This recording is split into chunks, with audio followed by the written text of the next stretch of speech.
Here we are at the O2 in Bristol, and I'm with Dino from the one and only Fear Factory. That's right. I'm the guitar player, original, and the co-founder of Fear Factory. And we are here in Bristol at the O2 Academy, and it's great because this is towards the end of the tour. Yep. We've been on the road for the past 6.5 weeks or so, and we got about 3 more shows left to go. We've played, I think, 43 shows already, and we're very excited to go home. But at the same time, we're very excited to be here. All these UK shows have been amazing, and all the rest of Europe has just been amazing. Both bands get along really well, Yeah. and both of us are just enjoying the high of all these great shows. That's excellent. Last time we saw you was at Download earlier this year. A very wet, a very sodden Download as well. Yeah. Obviously, it's a little bit wet out there, but it's manageable underfoot this time.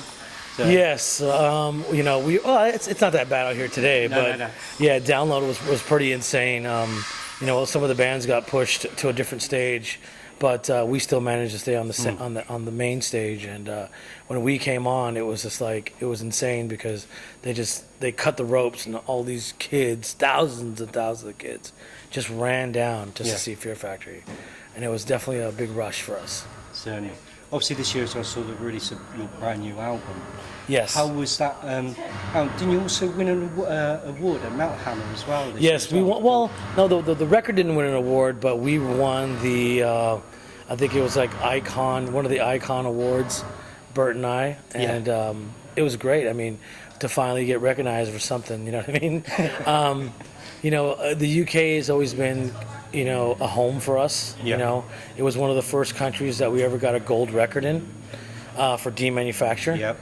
And ever since then, it's just grown here, and it's been great.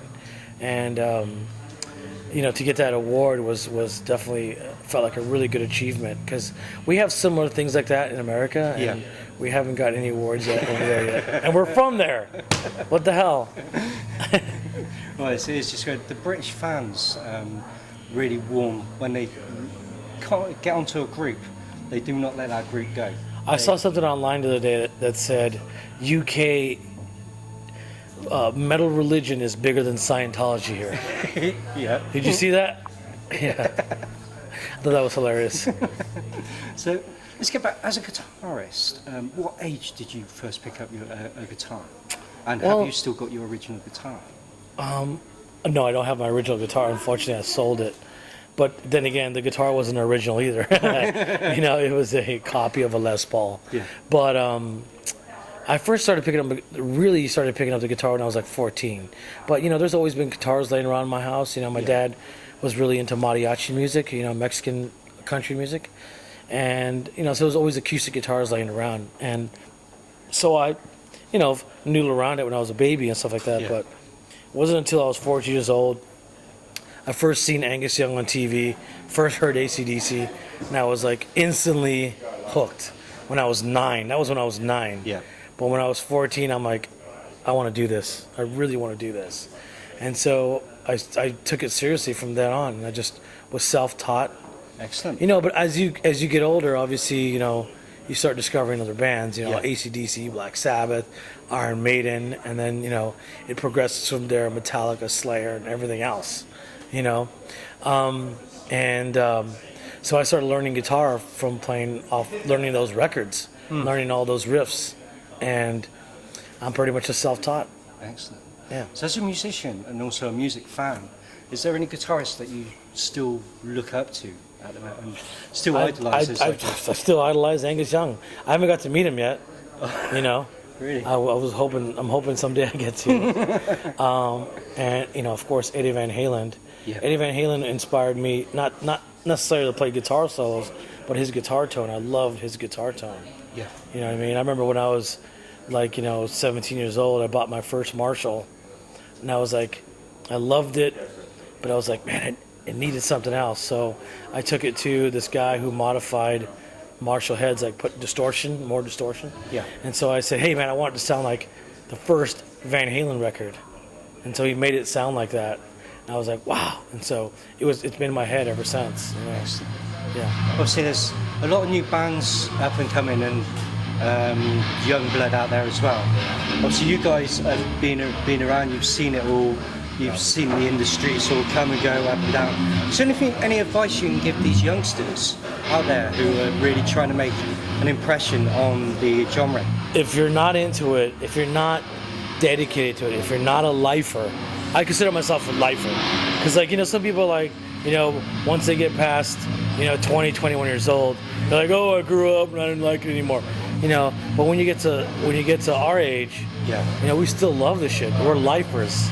You know what I mean? We're fully committed to this. And if you're a guy who, or a young musician starting out, and if you're not fully committed to it, then don't do it. You know what I mean? Yeah. Because, you know, as a metal musician, obviously, you know, the genre is small in comparison to, you know, big commercial stuff, you know what I mean? So it's not like we're going to make, you know, heaps of money. It's not like we're going to make millions of dollars, you know what I mean? We do this because we love it, Yeah. you know what I mean? And hopefully one day we'll make the millions of dollars, you know what I mean? But for me, the main drive is just loving the music. And if you don't love the music, then, and if you don't love what you're doing, then don't do it. Just don't even attempt to. Because, I mean, I think the biggest misconception is that the minute you're in a rock band, you know, they think that it's just going to be party, pussy, and money. You know, it doesn't exactly work out that way. For some people, they get lucky and it does, but, you know, for the most of us, no, we have to work hard at it. You know, and you have to be fully dedicated, and you got to be serious. You got to be serious about it. You know, and I think that's one of the reasons why that, you know, it. When me and Burton first started this band, we didn't know where it was going to take us. We were just happy to be out there playing, you know. Yeah. And whatever money we made, it was like whatever. We bought food with it, you know, and survived. And we just happened to get lucky that, you know, our second record, it just started to, you know, pick up and get more popular. Yeah. And you know, we were able to, you know, survive out there, and we're very appreciative, and we're still here now. Excellent. It's really, really good sound advice. Now, you've obviously done some, been across the UK, done some European tours, been across the States. But if there's any location in the world which you'd like Fear Factory to play at, and at any venue, where would you play, and who would you have on your bill? Okay, first of all, there's very few places that we haven't played. Yeah. Now, we haven't been to China. We haven't been to Indonesia, Yeah. and we haven't been to Hawaii. We never played Hawaii. Really? Yeah, never. I don't know some other bands that have, but we never played Hawaii. Now I would love to play Hawaii and have a week off. And who would I want to have play? All my friends' bands. I mean, there's too many bands to mention. It'd be a festival. That's what it would be. It would be Hawaiian Aloha Festival with free alcohol. So obviously you're approaching the last... On the beach. I'm sorry, on the beach. On the beach, yeah. The ultimate party. Yeah, exactly. We're now approaching the last sort of 3 dates of the tour. Are you heading back home after this? And if so, what's the holiday season actually hold for yourself? What's the what season? The holiday season. Oh, the holiday season. Well, the minute we get back, me and my wife, we got to finish some Christmas shopping. You know, thank God she's a lifesaver. She did most of it before she came out. And she got all the presents, the majority of the presents wrapped. Just a few little knickknacks we got to buy. Yeah. You know, we have such a large family, so most of it's just dedicated to them for the past, you know, all the way up to New Year's.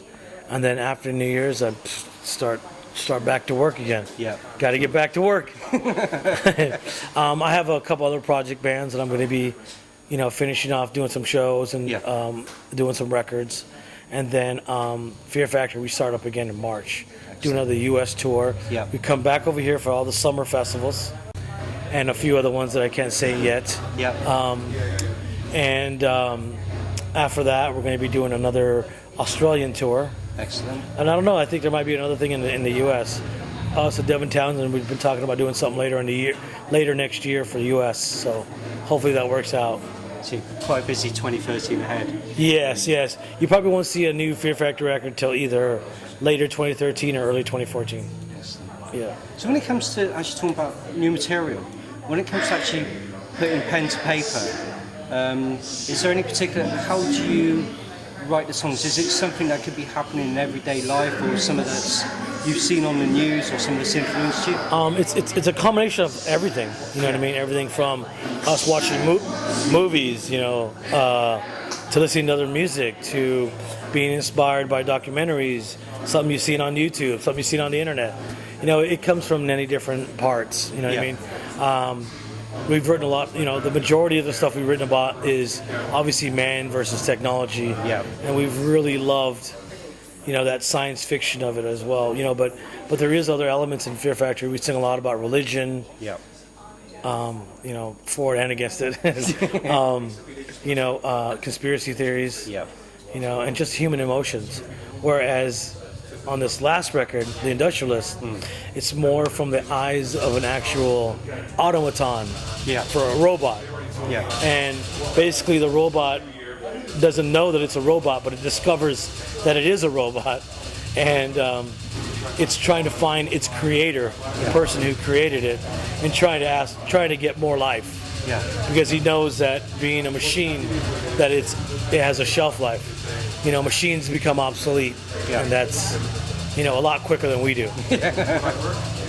For instance, like if you go buy a laptop in 6 months, like they got something that blows it away. Yeah, that's it. And you're like, oh, you get rid of that old laptop. Well, we'd actually like to thank you so much for taking time out of your busy schedule to see in to chat with us. We're looking forward to seeing you guys tear the place apart. I can't wait. It's going to be good. It's going to be a real and show. it's we basically play all the classics and a few little surprises here and there. Brilliant.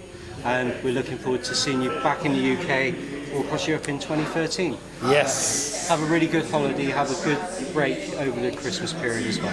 Thank you very much. Thank you. I appreciate it.